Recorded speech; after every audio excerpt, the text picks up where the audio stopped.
Afternoon, viewers. Welcome to our this week edition of Ask Your MP, live from Parliament of Uganda. And today we have Honorable Ntambeshe. You will introduce yourself to the viewers and we go on. Yeah, thank you, viewers out there.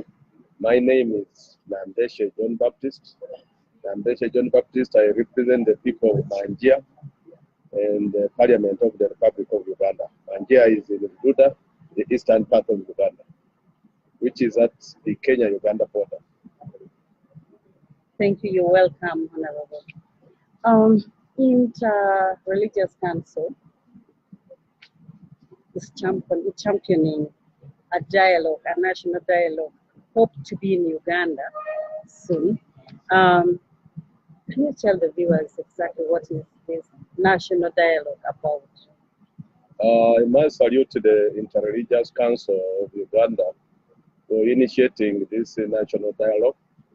And of course, the motive of the dialogue is to initiate a consensus, a national consensus that would help maybe to strengthen the peace, the democracy, and the inclusive development. But much more, given that at a time like this we have a multiplicity of political contradictions which ought to be addressed. And they could only be addressed if we had a meaningful dialogue. But I even have doubts. I'm highly doubtful that in a regime of His Excellency the President, the sitting President, national dialogue may ever come to pass. A meaningful one, so to speak. Being championed by religious leaders, and religious leaders are not bent in any way. They are for all of us. How well placed are religious leaders in championing this cause? I have been a keen observer of the way our leaders, both spiritual leaders, the religious leaders, secular leaders, the way they have conducted themselves of recent compared to the early 60s and the 70s. You remember in the 70s, in 1977, if the religious leaders would emulate the Archbishop then, the late Janan Lumu, who stood to the face of the then president, who was actually exhibiting all manner of dictatorial tendencies in the way he was conducting matters of governance. And he died for the truth. I'm about to see that happen here. I'm not so much raising shadows of doubt on the capacity of our religious leaders to convene a national dialogue. They may convene one, but the fundamental question that floods my head, and even which I would request you viewers out there to also take interest, is in this initiation and generation of a national dialogue. Are they being driven by conviction or by money? Because I've seen leaders here, if you were to have a chronology of dialogue in Uganda, we have missed one ever since. I think even pre-colonial, it stretches back to the pre-colonial times. You remember we had Lancaster, the great talks that were there. Yes. In UK. And back at home here, they would not bear fruit. We would have actually, Uganda should have been a beneficiary of a peaceful resolution or alliance of parties that have diverse ideologies right from inception. But right from inception, we saw even after those talks, that dialogue, Kabaka Yeka, UPC, even after allying together, falling apart. And that was the genesis of some of the challenges politically that we grapple with. Come the Common Man Charter, which His Excellency then both fronted and championed. It was a good one. in print, but in practice, it was next to impossibility to implement. Yes, Honorable. Then, Viewers are already asking you mm, questions.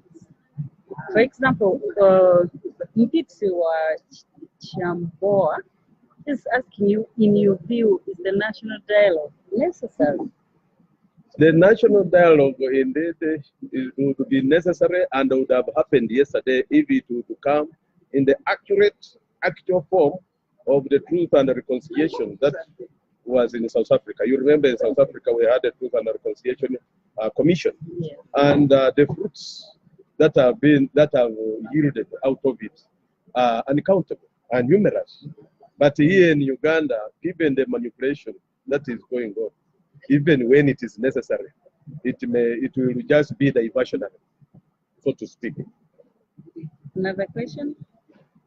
Or what issues should be on the agenda of the dialogue? That is by the same Kiombia. The issues that should be on the agenda and that should actually feature heavily in the agenda should have been on the political contradictions that we have in Uganda are responsible for the other challenges. I know the other second one, which is equally important, is that of the economic issues that we have that would require inclusive development. Because even when Uganda is well endowed with resources, and even when the national budget is receiving, as improved in collections of tax from Wananchi, the Wananchi are burdened with more taxes, but they are not actually getting the trickle-down benefits that will come out of the economy which is punching its weight. So in that particular issue, matters. In that particular issue you raised, how do you want the dialogue to work on? There's another question. The dialogue, indeed, I would be a proponent of the dialogue, but in its current form, I'm holding it in suspicion.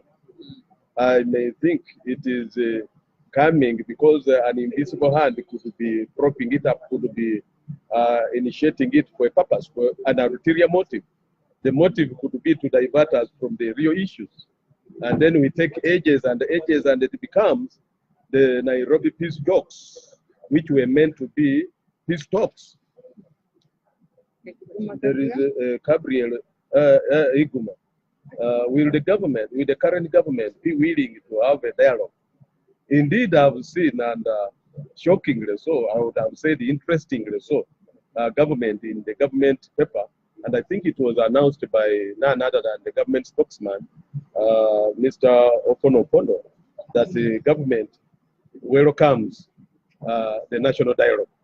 And that's why most of us who know and can read at a distance are very suspicious. FDC put a condition of how the dialogue should be, and various people put their conditions on how the dialogue should be. And one of the conditions is that dialogue should be led by an independent person, not the Prime Minister as proposed.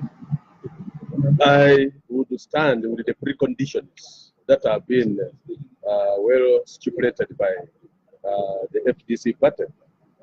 And I would still push for that particular condition, that these talks to be any meaningful or to bear any fruit should be conducted. The mediator should be independent. But independent to what level? If it's about one who is among the understand is the one who is going to lead the talks, is the Right Honorable Prime Minister, Honorable Ruhakana Rugunda, then it would be like asking the monkeys to set rules of how they should have the forest burnt down. Now, that is where the challenge comes. Yes. It should be, in my own considered view, I hold the view that for these talks to be any meaningful at all, Yes. and to bear fruit, and to hold water, and to have substance, they should go the Kenya's time, where the late, may his soul rest in peace, actually is being laid to rest today. Yes. The late Anand Kofi Annan was the mediator, and the whole international community was actually interested in the outcome of the dialogue. That may be more meaningful. The next question is from Okoko. Do you think government will act on the recommendations of the people after the dialogue? This is a good one. I highly doubt whether the government will implement such recommendations, because we quote this from what we have witnessed in the past. You remember the Supreme Court in the popular ruling of Mbabazi versus Museveni over after the presidential elections. There were a number of recommendations, very good recommendations that should have culminated into government constituting a constitutional review commission, so that all that raft of laws which were meant to be amended would have actually been done, and would have been done with the guidance and the counsel of the Supreme Court. But up to now, can you imagine, even a removal of presidential age limit, we moved fast and done in a complete contravention of the recommendations that had been made by the Supreme Court. Now, if the whole arm of government, if Uganda is a respecter of the doctrine of separation of powers, judiciary, it should be treated and considered as an independent arm of government, and what they prescribe, or like they prescribed indeed, should have been taken seriously, and the implementation of those recommendations should have come to pass. But now that it failed, even this one, Honorable, remember, may actually have a still balance. The court ruling says the Attorney General should work hand in hand with Parliament to ensure that those recommendations are implemented. So now another question goes to you. What is the role of Parliament in ensuring that the national dialogue is successful? And the same question is coming from Kiombia. Yeah. Kiombia is asking a similar question, that what role should Parliament play in promoting national dialogue? Now, yours was about the Attorney General working in liaison with the Parliament. We raised these matters on the floor of Parliament. And even a few of us who have been even labeled the rebel MPs from the ruling party, we are 27. Those of us who voted no, who followed what our constituents had requested us to do. We were against the removal of presidential limits, and I didn't go down well with the powers that be. So equally, Parliament has a role indeed. But the other fundamental question which you Ugandans should ask, do we have a GMO or we have an organic Parliament? Because if a Parliament... That question goes back to you. Yes, and this is an important question. What do we have? Organic? It's a proper question. If I want the viewers themselves to know the answer from my explanation, which is going to be concise and precise and to the point. You know very well that at that same point, even earlier, and if you are talking of a national dialogue, that would have meaning. It should start with the Parliament of Uganda, right from the 7th Parliament. And now the 10th have let down Uganda, because we are a reflection of the diversity of our Uganda nation. But here in Parliament, even when the conversation of the dialogue should start or be initiated from here, we are easily manipulated. You know the 317 new historicals. If I were in Parliament right now, if I were an MP in the floor of Parliament, I would say information. Yes, so let me give you this information. The research carried out by Professor Frederick Juko says people, okay, one of the recommendations that came out in that research is that the approach should be bottom-up approach. It should start from the ground, from the grassroots to up.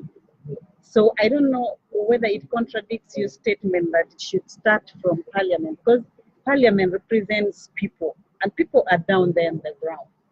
How best can it be through Parliament, or from Parliament, or from the people there? Professor Juko and his colleague Sam, Professor Sam Indifa, they have a point. In fact, they are spot on. The populace, the local populace, the grassroots should be seen to have the power that the constitution talks of. So what Because is their the constitution role says exactly? that power belongs to the people, but in actual fact, it does not belong to the people. It belongs to a clique of them, or even to the guard. But to come to the point of the professor's survey, which they conducted, I think is very accurate. But the $1 million question is the people's representative that are here. You remember one of the most credible national dialogue. We came close to the national dialogue was the CA, Constituent Assembly, when they met and made recommendations and decisions and resolved and actually promulgated the Constitution of 1995. In that constitution, there was an invisible hand that stage managed it.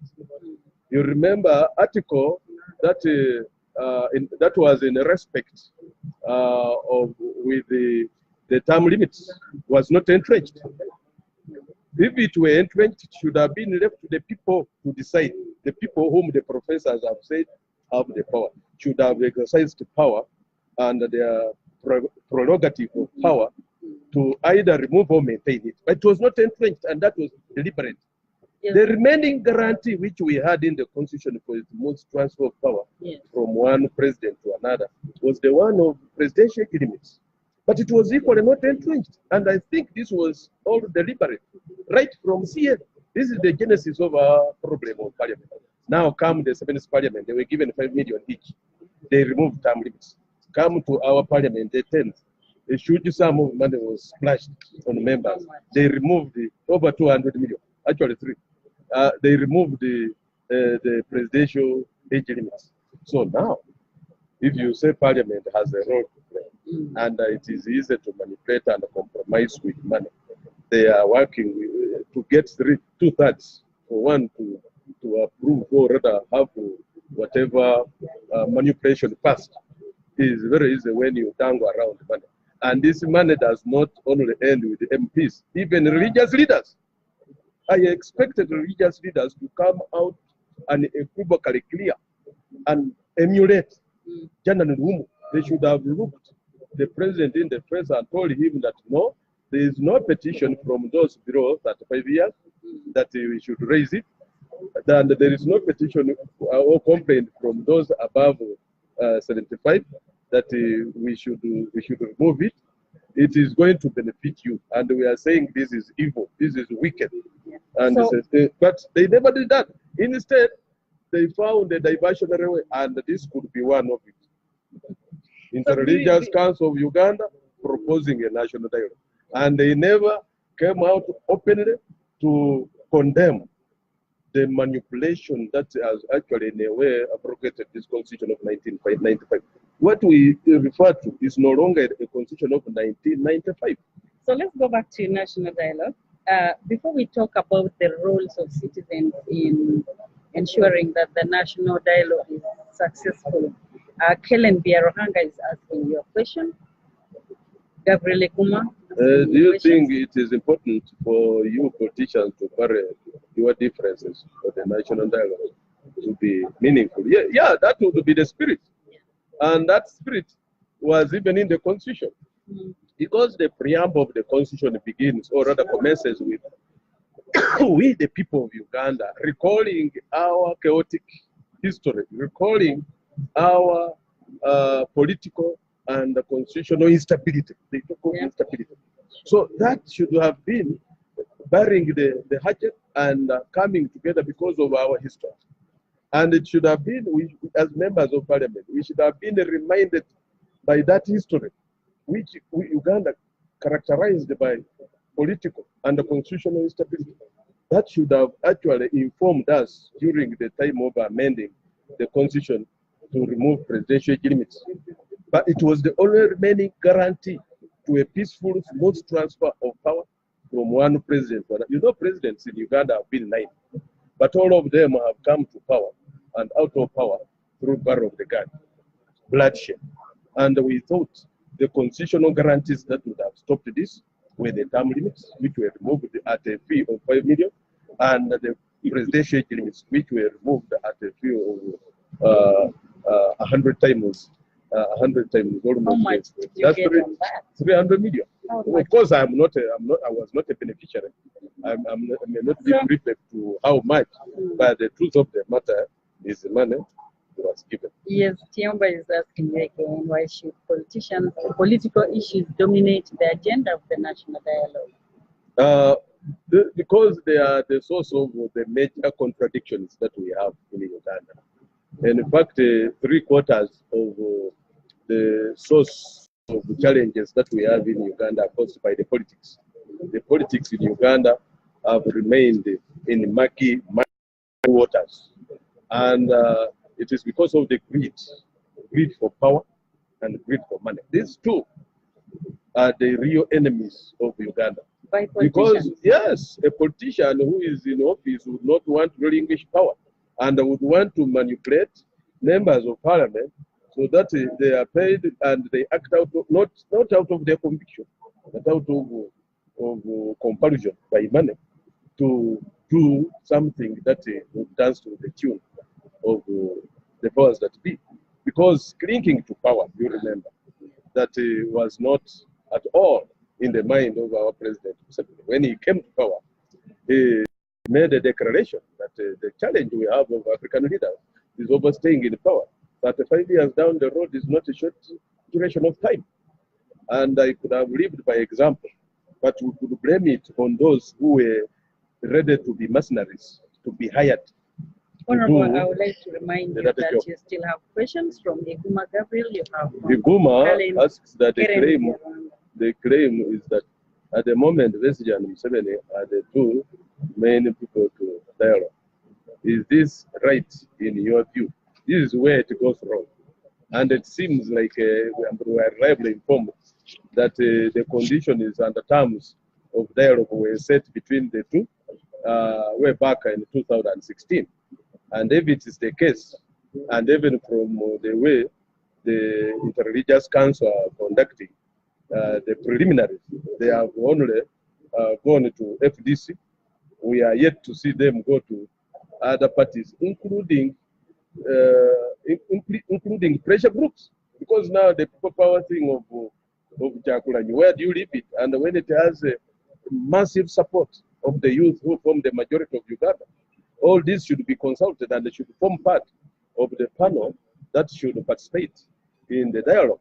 But if they are going only to restrict it to FDC, I mean between Besigye and Museveni, then it will really speak volumes of how Besigye has kept Museveni in power.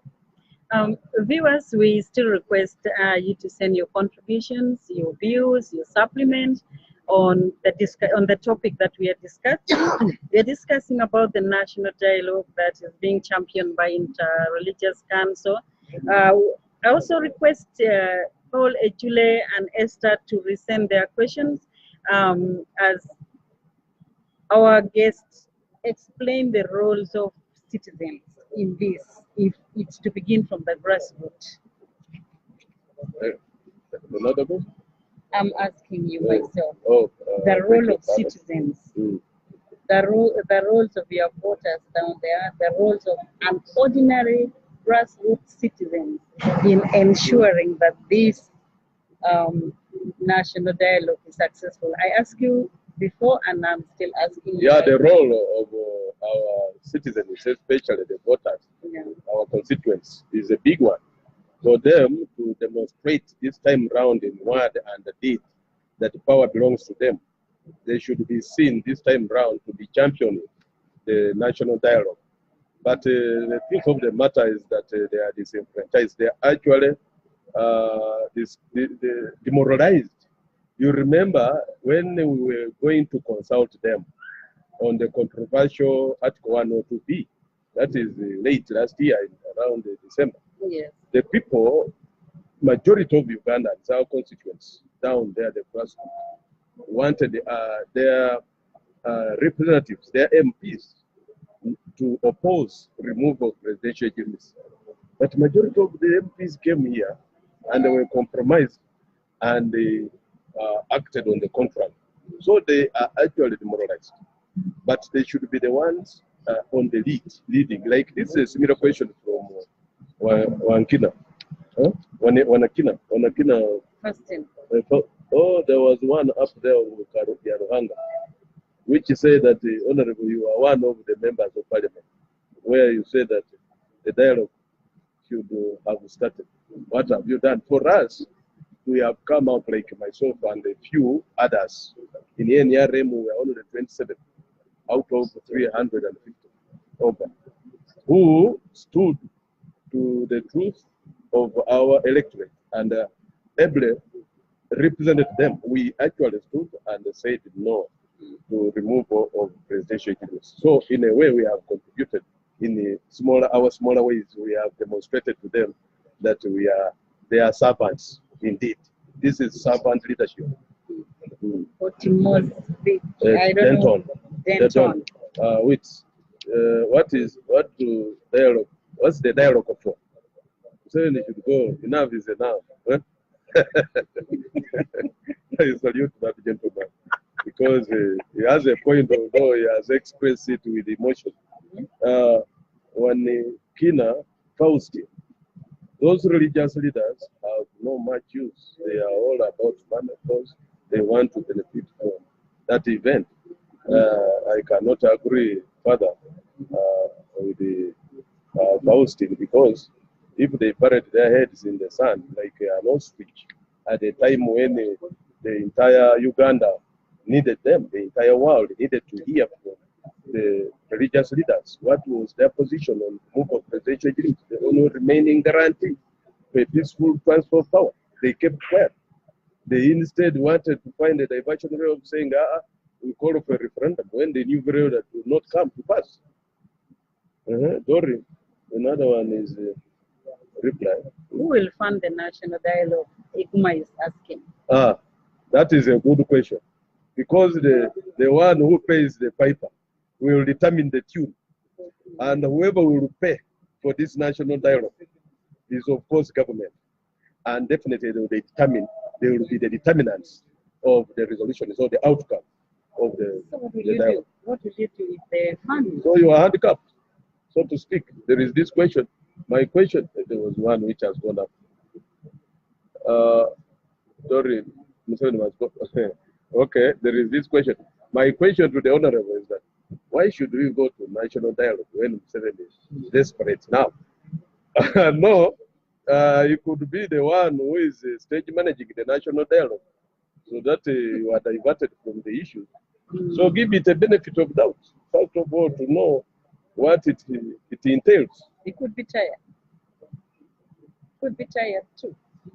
No, I highly doubt that one. Jimmy Kaduma, my question to the Honorable is that, why should we go for the national referendum? It's the same question. It's the same question. Catherine Atwine, what is the cause of conflict among the political parties and the citizens in general? Yeah, the cause of conflict among the political parties and the citizens is that political parties have let down the citizens. Even the mass political party, NRM, where I am a member, has let the people down. And I know when His Excellency the President, who is the chair of this mass party, goes away, this party might collapse like a pack of cards. And other parties also equally have fallen suit. But I think it came the parties when they were kept in abeyance at the time the national resistance army took over and the parties were kept in abeyance. That has affected the way parties should have conducted themselves as real parties. Parties that are actually propelled by ideology, not by selfish interests or material gains.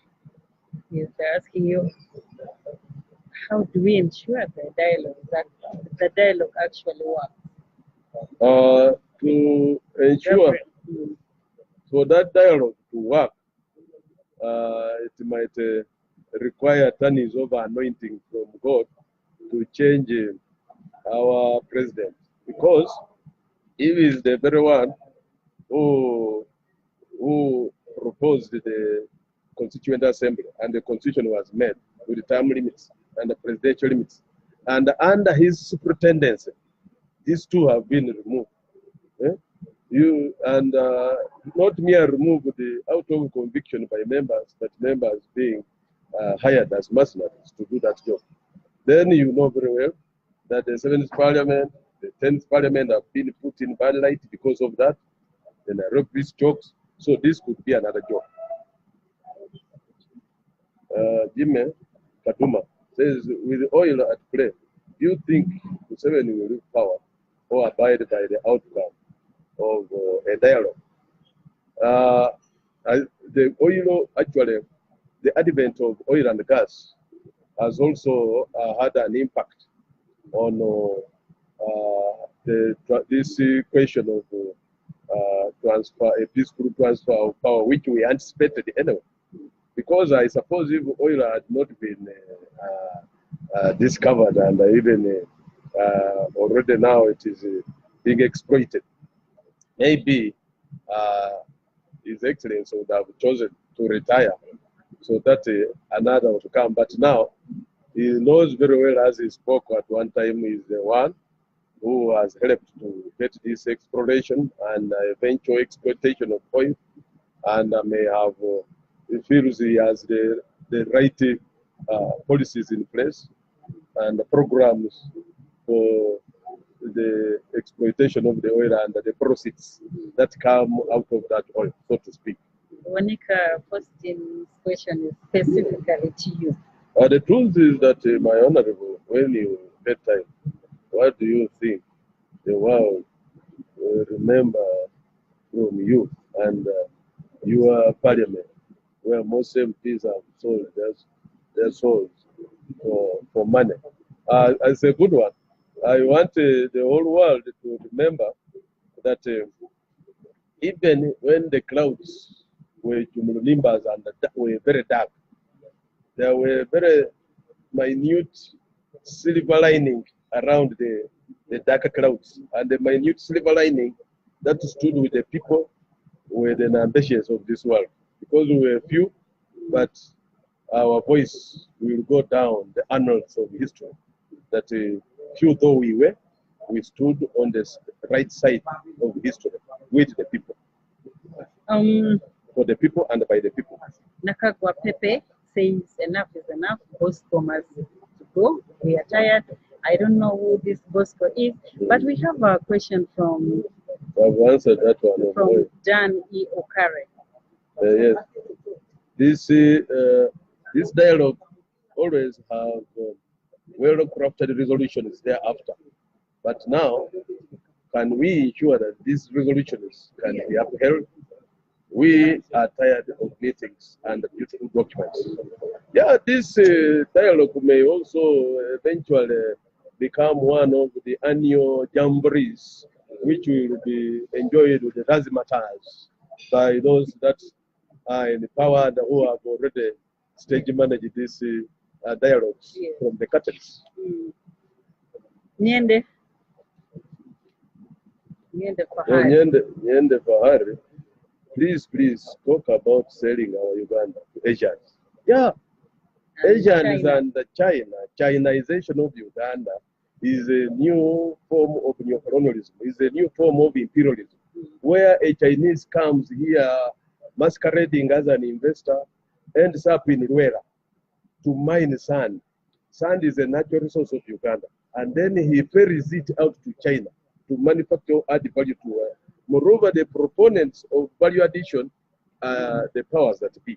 But instead of the Chinese who claims to be an investor constructing a factory in Uganda so that the mass unemployment question could be addressed, and then also adding value to the sand, a natural resource of Uganda, is just taken to China. We don't know what they make out of that. The products could be grass and others which we may not know. So we have seen the Chinese who masquerade here as investors when they are competing with our informal sector traders. They are the ones doing opening barber shops, opening saloons, Can you imagine? I saw a Chinese at the Ginger Bridge where they are constructing this new bridge, waving, flagging off. There is this piece of cloth, green and red, flagging off vehicles that should go and those that should stop. That's work which could have actually be reserved the local content of Uganda. But given what it is, Honorable, you're a man of your words. You said you're a man who cannot be influenced. Now, Nyende this question is with me, and I want to thank you and salute you, Nyende, for standing with me and supporting me. Honorable, why I'm on the part of, oh, you have a different Yes, I have a different question that you need to answer before you go to answer others, because we are also running out of time. What do people within opposition expect as an outcome of the dialogue? What do they hope to achieve anyway, if it goes successfully? I hope members of opposition will not be deluded. I am not one who can be deluded with the so-called hype of national talks. We need a consensus indeed as a nation. We need a consensus. But a consensus may not be possible when we have witnessed a shift of goalposts on the part of the powers that be. And I think opposition should read from the same script like me. But if they are deluded and they follow sheepishly that this kind of talks are of any help, there is a messiah in them or a matter in them, then they will live to regret the repercussions. Yes, Honorable. I request that you answer 3 questions and as you conclude your words with the viewers. Pato Owori has asked that, Honorable, why is it that Parliament of Uganda is ever empty? Honorable, why should you bring a motion to reduce the number of members of Parliament? Because some are useless. That one is a good one, and the truth of the matter is that I've been a proponent of downsizing cabinet because they are now merging. Actually, cabinet has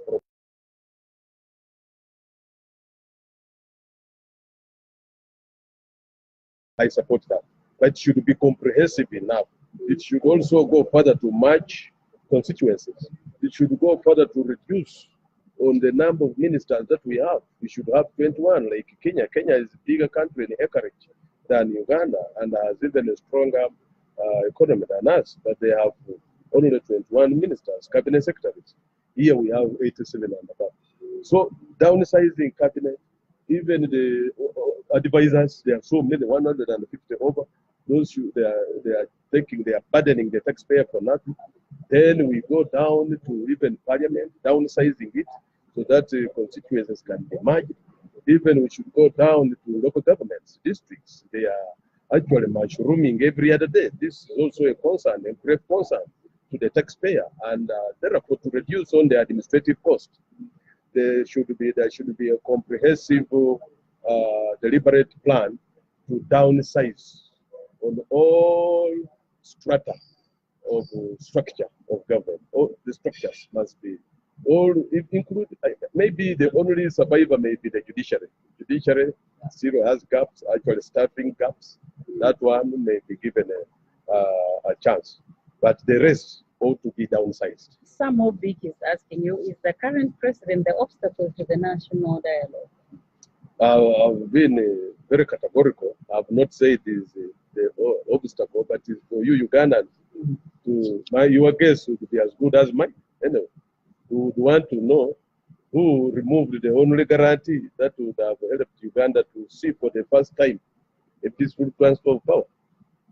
Who? Then Kiomba, how can Ugandans set aside their differences for the common good? These religious leaders know better this question.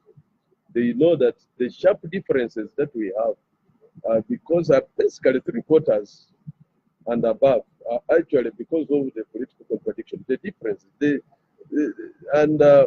We know, recalling our history, they could have even known that maybe they should accord it a spiritual approach this time round.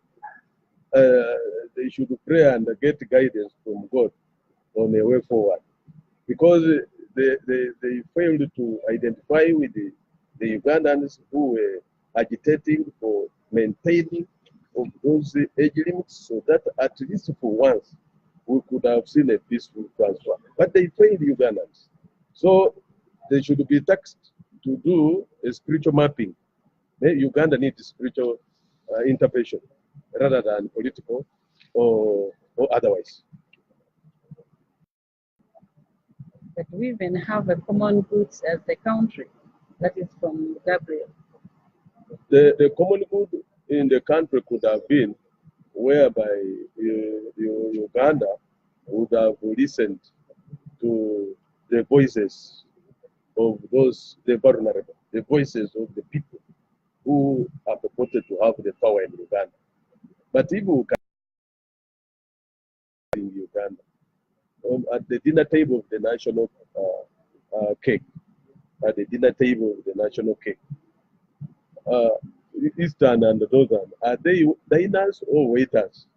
Or have they been turned into food to be eaten by others?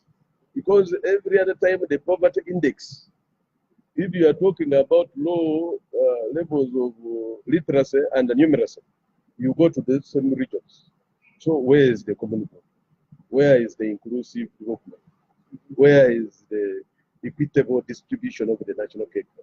So those are some of the salient issues that actually cause Uganda to be bitter, and which ought to be, those are and keep us at sharp differences, and this ought to be resolved only if the head of state has this time round found at least space in his mind and heart that at least Uganda deserves the peaceful transfer of power. Now this time from him to another Uganda. Honorable. Because the money power is plenteous. Honorable, before you answer Ginger's question, I want to quote to you what the director of Media Center, Okondo Kombo, said. He says there are several ongoing dialogues among religious institutions, civil society, cultural leaders, and through courts and administrative systems in the country. And it goes as far as saying the government has agreed to the dialogue. Now, how does it make sense if there are very many dialogues going on, even through courts, through different avenues? And again, we have a national dialogue. Does it mean those are the dialogues that will, at the end, be the national dialogue? No, far from the truth. And I know Mr. Okono Kondo is talking like that to protect that side of the bread which is battered most. But the truth of the matter is that he knows very well when you talk of independence of institutions in Uganda, there's a big, actually, a big challenge. And if you say, if you can show me an institution which is independent in Uganda here, then I bet I would drop my ideology that I'm on, especially that of saying that this country suffers from lack of independent institutions, and we have no institutional framework. You know, the constitution was also skewed in favor of the executive. The executive appoints members of the bench, which is and it's supposed to be according to the doctrine of separation of powers. It's supposed to be independent, but is the one who appoints. Then when it comes to parliament, so parliament is supposed to be independent, but where do the presiding officers of parliament come from? The ruling party. And then it is very easy, therefore, for them to tilt the scales in favor of where power came from. So that is a challenge. And go to other institutions. Look at the recent horrific torture by the army. and the army which were claimed to be a people's defense force, torturing its own, reminiscent of what happened in the darker ages, and then the head of state was all praises for that. Then that's where now we wonder, has the army really exhibited a national outlook? If it has turned on its own people and like a pig is eating them up. So those are challenges. Junju says some members of parliament like NRM makes the parliament useless. He has said some. So I have no quarrel with him. He's entitled to his opinion. And I would give him 90%. So that's division one in any case. Now, as you conclude, tell the viewers your conclusion and we go on. Dear viewers, I must say I'm humbled and highly privileged.